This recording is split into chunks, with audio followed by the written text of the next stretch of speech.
ગુસા ગુરુત્તમ સામાન્ય અવયવ.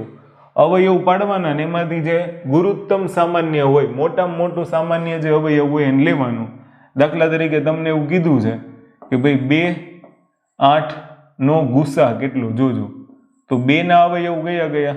એક તો 1 અને 2 એ સંખ્યા પોતે, આ 2 તો હોય જ અવયવમાં. 8 ના અવયવ અગર આપણે લઈએ તો 1 આવશે, 2 આવશે, 4 આવશે અને 8 આવશે. આટલા અવયવ. હવે આમાં હાઈએસ્ટ કોમન કોણ છે? તો કે 2.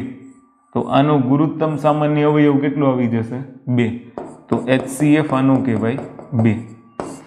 ફોર એક્ઝામ્પલ, માની લો કે તમને 3 અને 5 આ બંનેનો HCF કીધો છે. તો 3 ના અવયવ 1 અને 3 પોતે, 5 નો અવયવ 1 અને 5, આની સિવાય કોઈ અવયવ નહીં પડે. તો હાઈએસ્ટ કોમન બંનેમાં 1 છે. તો આ બંનેનો HCF કેટલો આવશે? 1. Highest common factor. Clear? For example માની લો 5 25 125, આનો HCF કેટલો? તો ધ્યાનથી સાંભળજો. ત્રણેયમાં હાઈએસ્ટ કોમન કોણ છે? આ 5. આ 5 5 25 અને 5 ગુણ્યા 5 ગુણ્યા 5. તો ત્રણેયમાં હાઈએસ્ટ કોમન કોણ છે? 5. ક્લિયર? તો તમારો ગુસા કેટલો આવશે? 5.